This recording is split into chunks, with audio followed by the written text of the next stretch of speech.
삼손이 어느 날 블레셋 땅에 딥나라는 곳으로 가게 되어집니다. 딥나. 지금 오늘날의 팔레스타인입니다. 팔레스타인. 지금 막 한창 지금 전쟁으로, 지금 저 나라들이 아직도 이렇게 전쟁을 하는 이유가 정말 이 성경으로 어떤 그 유래도 있다는 것이죠. 삼손이 이 팔레스타인 땅으로 어느 날 내려갔습니다. 근데 그 딥나에 가서 한 여자를 보게 되어집니다.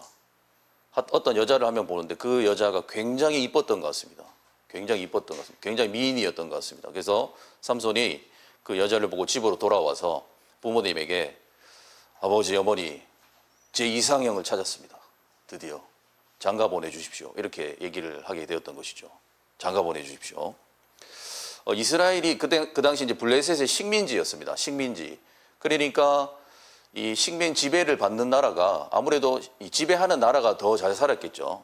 이스라엘이 훨씬 가난하고. 그러니까 항상 그 이스라엘 그 가난한 지역에 살다가 블레셋 딥나라는 대도시로 가보니까 이제 삼손이 완전히 신세계를 만났던 것이죠. 완전히 우리가 지금으로 치면 우리 울산에 살다가 서울 강남에 뭐 가거나 뭐 어디 뉴욕에 가거나 이러면은 와, 뭐 이렇게 되듯이 그렇게 되었던 것입니다.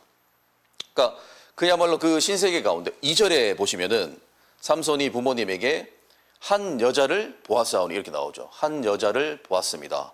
그러니까 이게 어떤 뜻이냐면은 정확하게 이런 뜻입니다.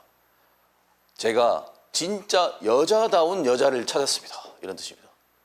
여자다운 여자, 진짜 여자 이런 뜻이에요. 그 히브리어 원어로 좀 더 자세하게 직역을 하면 자, 그러면 진짜다운 여자. 그러면 자기가 지금까지 살아왔던 그 이스라엘의 여자는 어떤 여자라는 겁니까? 딥나가 진짜 여자면, 지금까지 나는 뭘 봤다? 가짜. 네, 뭐 그런 뜻이에요. 네, 예를 들면은, 제가 아버지, 어머니, 제가 딥나에서 진짜 여자를 발견했어요.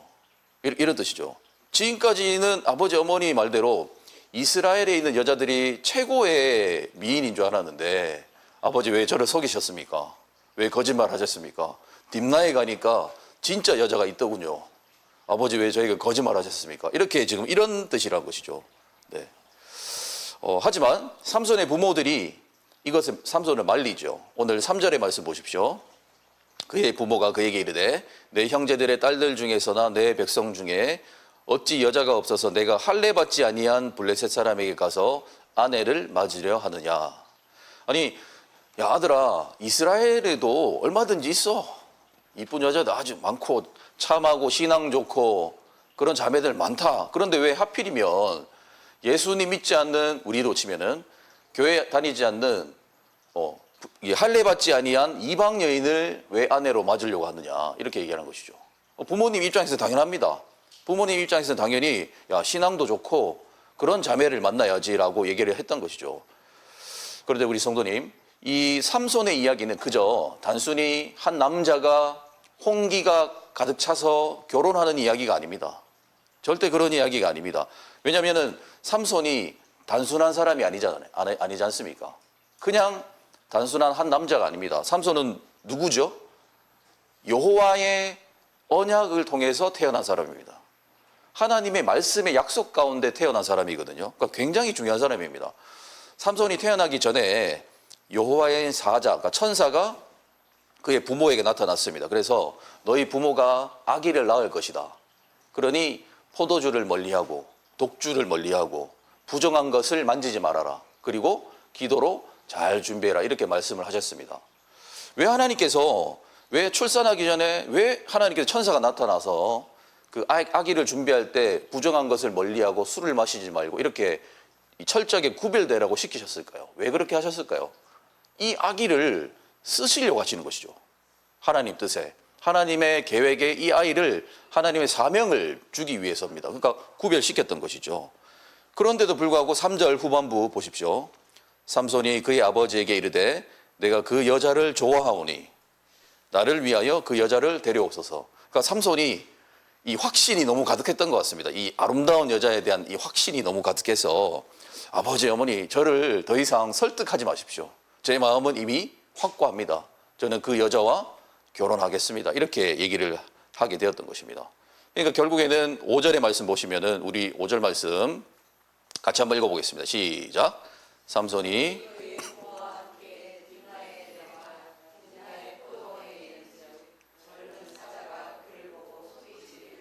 네. 삼손이 그의 부모와 딥나로 내려갔다라고 기록합니다. 그러니까 결국에는 그 결혼을 허락해 준 것입니다. 그런데 오늘 방금 보시는 대로 삼손의 결혼 스토리가 나오다가 갑자기 결혼과는 전혀 이게 맞지 않는 이야기가 하나 등장을 하죠. 5절에 다시 보시면은 젊은 사자가 갑자기 그를 보고 소리 지르는지라 이렇게 나옵니다. 사자가 소리 지르는 거 보셨습니까? 사자가 어떻게 소리 지르죠? 예. 사자 뭐 이렇게 지릅니까? 어떻게? 그러니까 부모님과 딥나로 가는 중에 갑자기 사자 한 마리가 나타납니다. 성도 여러분, 이 스토리가 이해가 되십니까? 그러니까 지금까지는 우리 아무런 생각 없이 보셨죠, 들으셨죠. 아, 삼손이 가다가 사자를 만났어. 그러니까 삼손이 힘이 세니까 사자를 물리쳤지. 이렇게만 들으셨는데 왜 갑자기 삼손이 그 딥나로 가는데 젊은 사자가 앞길을 막았을까요?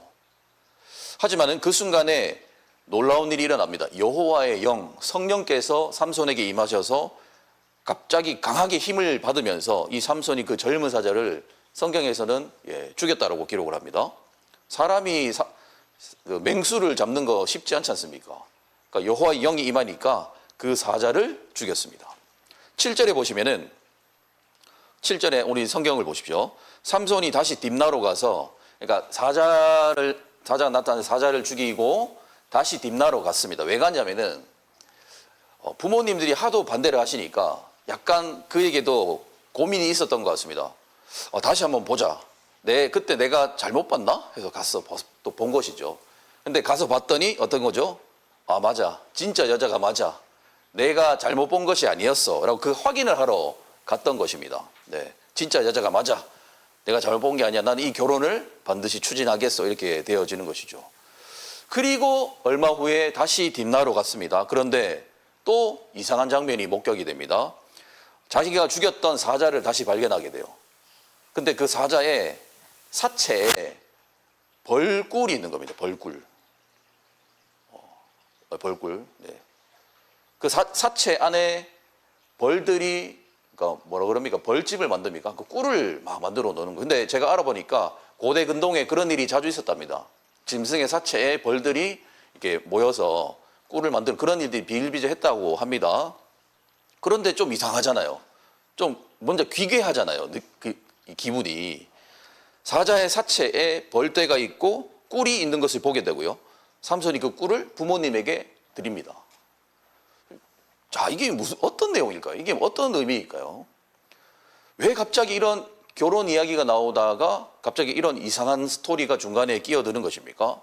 삼손이 본인이 그토록 원하는 그 결혼을 하는 그 여정에 왜 이런 조금 귀괴한 그런 장면들이 등장하냐라는 것이지요. 저는 생각을 해봤습니다. 혹시 이 결혼이 하나님께서 기뻐하시는 결혼이 아니라는 것을 암시하는 것은 아닌가? 하나님께서 이런 장면을 통해서 삼손에게 사인을 주신 것은 아닌가? 우리의 삶을 돌아보면 그럴 때가 있습니다. 우리 성도님들 사시면서 내가 뭔가를 추진하는데 뭔가 좀 이상한 게 있고 막 뭔가 뭐 귀괴하다라고 할 것까지는 아니지만 뭐가 맞지 않은 것 같은 느낌?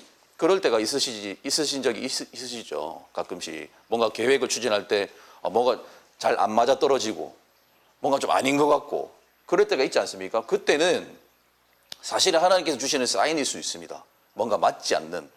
지금 내가 하는 일들이 하나님의 뜻과는 조금 맞지 않을 수 있다라는 그 생각을 갖고 계시면 좋을 것 같습니다.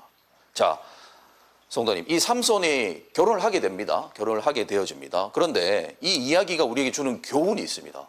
과연 삼손의 결혼은 아름답게 유지될 수 있을까요? 하나님의 뜻을 좀 어기면서 나실인임에도 불구하고 하나님의 뜻을 의도적으로 자기가 어기고 결혼을 추진했어요.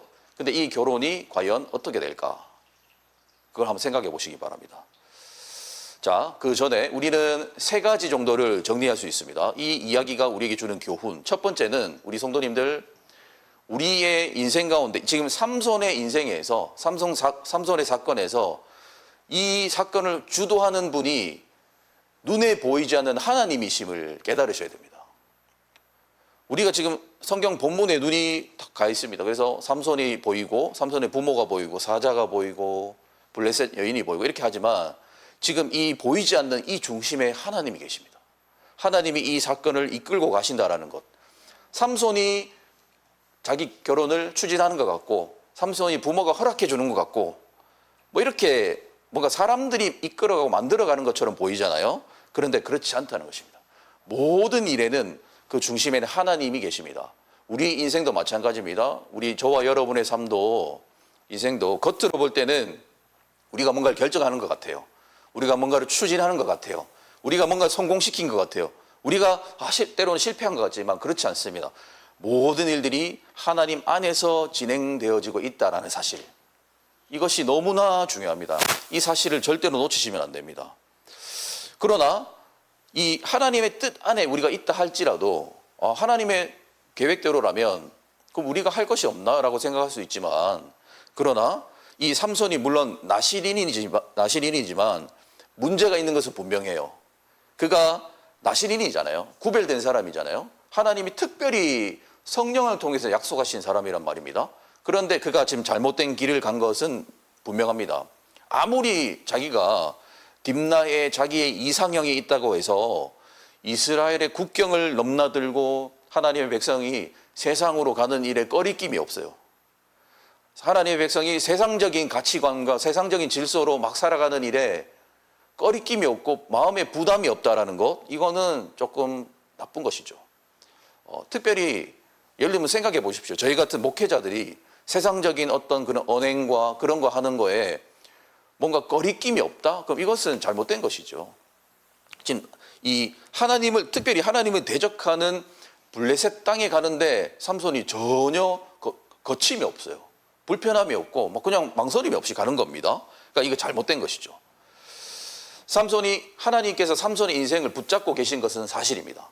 그를 사랑하세요. 하나님이 삼손을 사랑해 주고 계십니다. 하지만 삼손의 문제가 있는 것은 분명합니다. 지금 분명한 사실입니다. 여기 보니까 딥나의 포도원, 그러니까 포도주를 먹지 말라는 하나님의 명령을 생각나게 하는 단어입니다. 그리고 죽은 사자 같은 것도 아까 제가 말씀드렸잖아요. 포도주와 독주를 멀리하고 부정한 것을 만지지 말라. 그대로 지금 나옵니다. 포도원, 포도주 먹지 마라. 그리고 사자의 사체, 부정한 거 만지지 마라. 분명 하나님 말씀인데 그가 이 말씀을 기억을 못합니다. 그래서 그 모든 범죄를 다 저지르죠.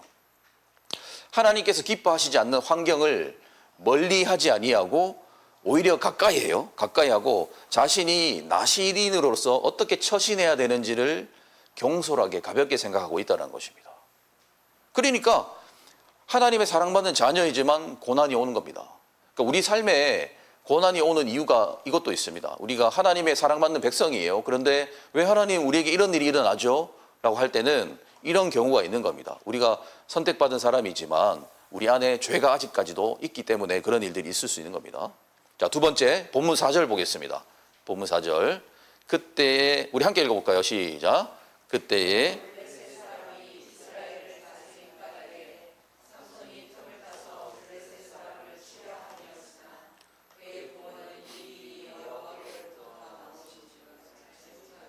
아멘. 여기 블레셋이 이스라엘 다스렸다라고 얘기를 합니다. 다스렸다라는 표현. 그러니까 이 부분이 좀 중요한 것 같습니다. 어떤 의미로 블레셋은 이스라엘 때문에 벌 받는 겁니다. 이스라엘 때문이에요. 이스라엘 때문에 엄한 블레셋이 심판받고 있다라고도 해석이 될 수 있는 겁니다. 왜냐하면 이스라엘이 만약에 블레셋에게 대항했다고 생각해 보십시오. 그 통치를 당연한 것으로 여기지 않고 거부하고 하나님 말씀대로 살기를 막 결단하고 이랬다라고 생각해 보십시오. 그러면 오히려 블레셋이, 물론 블레셋이 이제 그 우상을 섬겼기 때문에 나중에는 벌을 받았겠지만 하나님께 치심을 당하지 않았을 수도 있습니다. 그러니까 이 하나님의 백성들의 특권이 얼마나 대단한지 보십시오. 하나님 백성이 세상이 나를 지배하려 할 때 이거를 내가 대항하고 거부하면 오히려 하나님의 영광이 드러나는데 내가 그걸 순응해 버리니까 오히려 세상에 불똥이 튀는 것이죠. 세상도 무너지게 만든다라는 것이죠. 그러니까 하나님의 백성들이 이렇게 영적 특권이 있다라는 것입니다. 이방 사람들하고 아무렇지 않게 막 어울리니까 블레셋까지도 하나님의 심판의 대상이 되는 것입니다. 우리의 사명은 그게 아니잖아요. 우리는 이 세상의 빛과 같은 존재가 되어야 됩니다. 세상을 살기 좋은 곳으로 만들어내고 세상에서 정말 아름다운 일들을 만들어내야 될 사람인데 세상을 심판받게 만드는 게 오히려 우리더라라는 것이죠. 그러니까 자기가 빛이라고 생각하고 자기가 진리 안에 있다고 생각하는 사람들이 제일 문제입니다. 그들이 제일 세상을 망치고 있습니다.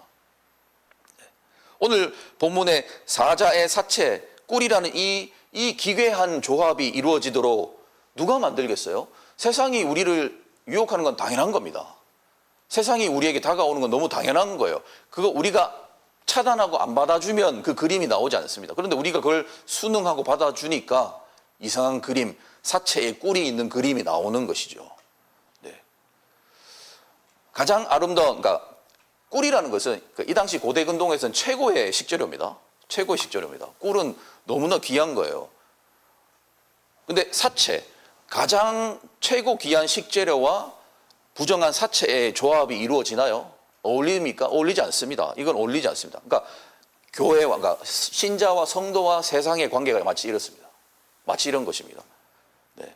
하나님을 멀리하는 그러니까 근데 중요한 것은 하나님을 멀리하는 세상 사람들과 같이 지내는 것은 죄가 아닙니다, 성도님. 우리가 세상에서 살아가는 거, 세상의 방식대로 사는 거, 그러니까 무조건 죄라고 할 수 없어요. 근데 뭐가 문제냐면은 제가 말씀드린 것은 그들에게 동화되지 말아야 됩니다. 그들에게 딸려 들어가지 말아야 돼요. 그들과 함께 할 수 있어요. 저도 세상 친구도 많습니다. 교회 안 다니는 친구도 많아요. 제가 야 예수 믿어라 그러면 난 내 주먹을 믿는다. 이런 친구도 많습니다. 아직까지도. 나는 그런 거 안 믿는다. 나는 내 돈을 믿는다. 이런 친구 많아요. 제가 목사지만. 그러나 제가 그 친구들과 친합니다. 그러니까 근데 그 친구들의 가치관에 제가 딸려가진 않습니다. 그러니까 이런 관계를 유지해야 되거든요. 근데 지금 삼손은 거기 딸려 들어가 버린 것이에요. 그렇지. 맞지? 그러니까 하나님의 백성이 그래 돈이 최고야. 막 이렇게 돈이 나쁜 건 아니에요. 네. 오해하지 마십시오. 자, 그러면서 그러니까 그것이 이상한 것인 줄을 모르는 것이 문제라고요. 네. 더 심각한 것은 이 블레셋의 식민지가 되는 일에 이스라엘 백성들이 나중에는 심지어 어떻게 되냐면요. 그걸 원하고 있더란 거예요. 야, 우리 그냥 블레셋의 식민지로 살자. 그걸 편하더라. 저 사람들 너무 무기도 너무 훌륭하고 농사 짓는 그 기술도 너무 좋고 우리 그냥 저 사람들한테 따라 들어가자. 그게 그냥 이스라엘 사람으로 사는 것보다 훨씬 더 나아. 이런 이론들이 나오기 시작해요. 이스라엘 진영 안에서. 그러니까 이런 일들이 일어나는 거예요. 그거를 당연하게 생각하고 나중에는 당연시하게 되고 하나도 불편한 것이 아닌 것처럼 생각하는 일들이 일어나니까 자, 모든 이스라엘 백성들이 이렇게 이스라엘 블레셋의 식민지가 되는 것을 당연하게 여길 때 이 상황을 보시면서 너무나 분노하는 얼굴로 이 상황을 보는 분이 계셨습니다. 아무도 불편해하지 않는 이 상황에서 그것을 너무나 불편해하시는 한 분이 계셨습니다. 누굴까요? 하나님이시죠. 하나님께서 그 상황을 보고 계시면서 아무도 문제 의혹을 제기하지 않는 문제의식을 못 가지고 아무런 문제를 제기하지 않는 이때 유일하게 이 상황을 지켜보면서 문제를 제기하시는 분이 계셨는데 그분이 하나님이셨습니다. 자, 그래서 하나님이 중요한 순간마다 강하게 역사하셨던 것이죠. 6절에 보시면은 우리 성경에 한번 보십시오. 6절에 보시면 여호와의 영이 강하게 임하시니 여호와의 영이 19절에도 여호와의 영이 갑자기 임하시매 또 14절 15절에도 여호와의 영이 갑자기 임하시매 이 여호와의 영이 갑자기 임하시매라는 뜻이 그거예요. 하나님이 개입하시는 거거든요. 개입하시는 겁니다. 그래서 이 블레셋 사람들과 좀 잘 지내보려 하는 삼손의 계획을 계속 무너뜨립니다. 하나님께서. 어쩌면 삼손은 큰 꿈이 아니었어요. 그냥 그의 꿈은 그냥 그저 정말 여자다운 여자 한 명 만나서 아름다운 여자와 함께 아름답게 큰 도시로 이사가서 거기서 정착도 하고 한번 그냥 잘 살아보려고 했던 아주 그냥 단순한 꿈이었을 뿐입니다. 그런데 그때마다 여호와 하나님의 영이 세차게 임하셔서 막 관계를 깨트리고 또 불편한 관계로 만드시고 그러다 보니까 나중에는 이 거의 원수지간이 되는 블레셋과 아예 그냥 함께하지 못할 정도로 관계를 깨버리시는 일들이 발생하게 됩니다. 블레셋과 좋은 관계를 유지해서 블레셋의 하나님의 영광을 드러냈으면 얼마나 좋았겠어요. 지혜롭게 처신하면서 블레셋 가운데 하나님의 살아계심을 우리 지난 시간에 살펴본 다니엘처럼 그렇게 세상 가운데 아름다움을 알리고 하나님의 살아계심을 증거하는 삶을 살았으면 얼마나 좋았겠습니까? 그런데 이 삼손이 지혜롭지 못하게 하니까 관계가 다 깨져버립니다. 그리고 블레셋을 심판의 대상으로 만드는 일이 일어났던 것입니다. 여호와의 영이 임하기 전까지는요, 삼손의 계획은 아주 잘 진행되고 있었습니다. 하지만 여호와의 영이 방해하셔서 나중에는요, 지금 전쟁하잖아요. 아직까지도 삼손의 관계를, 그러니까 개인의 관계를 넘어서 국가의 갈등으로 만들어버립니다. 하나님께서 아예 그냥 지금 보십시오. 아직도 싸우고 있습니다. 아직도 두 민족의 우호 관계를 완전히 깨트려 버리십니다. 자, 오늘 말씀의 결론을 내려보겠습니다. 성도 여러분, 하나님은 오늘 우리 삶에도 이렇게 간섭하시는 거예요. 저와 여러분의 인생 이렇게 간섭하시는 겁니다. 그래서 붙일 사람은 붙여주실 겁니다. 그리고 뗄 사람은 떼주실 것입니다. 아멘이시죠? 우리에게 유익이 되고 필요한 사람은 붙여주시고 우리에게 방해가 되고 어려움을 주는 사람은 떼주시는 은혜가 있으시기 축복합니다. 그렇습니다. 하나님 우리에게 이렇게 말씀하시는 거예요. 제발 세상에서 잘 사는 거 좋아. 세상에서 부귀영화 누리는 거 좋은데 제발 거기에 딸려 들어가진 말아라. 거기에 휩쓸리지 말아라. 이렇게 말씀하시는 겁니다.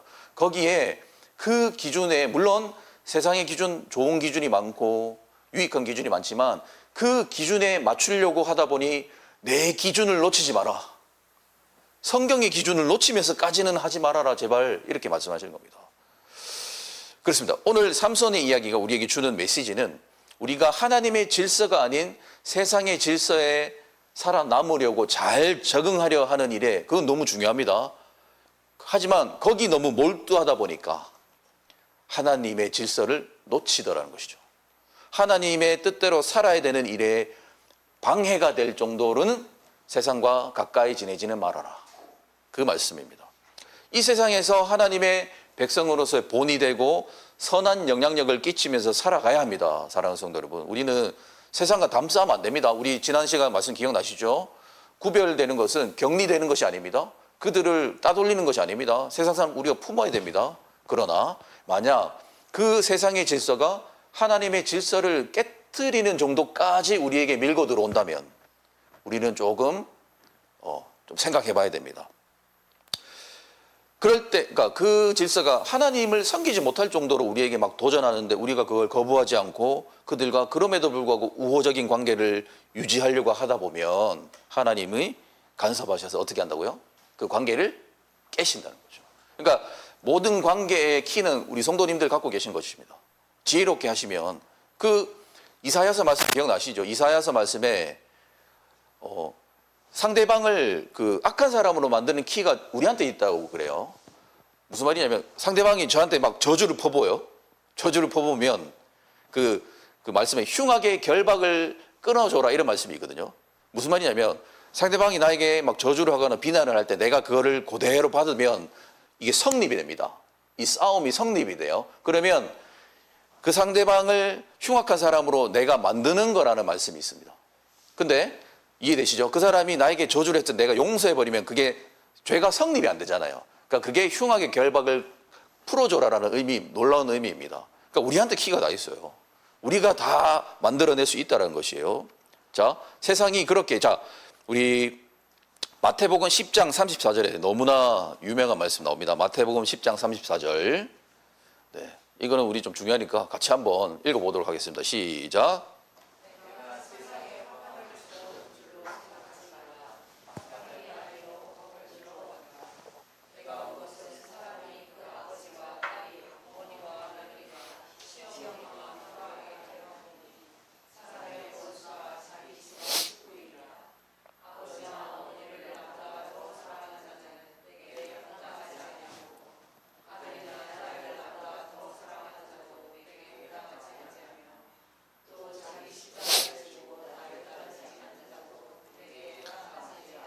네, 충격적인 말씀이죠. 가정의 불화를 일으키러 왔답니다. 주님께서. 이 말씀 어떻게 보세요? 그런 의미일까요? 아닙니다. 네. 단순히 나보다 하나님보다 가족 더 사랑하면 안 된다. 그런 말씀 절대 아닙니다. 우리 하나님은 가정을 깨시는 하나님이 아닙니다. 너희 가족을 정말로 마음껏 사랑하고 싶으냐? 그러면 하나님 사랑, 이웃 사랑을 기억하라. 이 말씀이에요. 하나님을 사랑하는 마음의 안에 가족을 더 사랑할 수 있는 그 힘이 있는 거예요. 그런 말씀입니다. 너희들이 나보다 그들을 더 사랑하면, 그러니까 여기서 말하는 나보다 그러니까 식구들을 말하는 것이 아니라 그 삼손의 이야기와 연결해서 하나님의 관점이 아니라 세상의 관점을 더 사랑하게 된다면, 나보다 아버지와 어머니를 사랑한다면, 나보다 다시 한번 띄워주십시오. 아들이나 딸을 사랑한다면, 식구를 더 사랑한다면 너희는 그 사랑하는 존재와 오히려 싸우게 될 것이다. 나보다 하나님을 더 추구하고 나보다 사람을 더 추구하고 그러면 오히려 그 사람들과 너가 그렇게 사랑하는 그 사랑의 대상과 사랑하며 살아갈 수 있는 것이 아니라 오히려 깨진다고요. 그 말씀이에요. 하나님은 가정을 깨시는 분이 아니에요. 가정을 더 잘 세울 수 있는 방법을 가르쳐 주신 것이에요. 하나님을 사랑하고 하나님을 더욱더 사랑할 때 우리는 진짜 가족을 더 사랑할 수 있게 되어집니다. 그래서 우리가 오늘 저는 한번 고민해 보면서 내가 우리 가족이라든지 우리 사랑하는 사람을 내가 마음껏 사랑해 주지 못하는 이유가 내가 하나님을 놓치고 있기 때문 아닌가라는 생각을 해보았습니다. 온전히 하나님을 사랑하지 않기 때문에 내가 오히려 사랑을 못하는 것은 아닌가. 왜냐하면 하나님을 사랑하면 사랑할 수밖에 없거든요.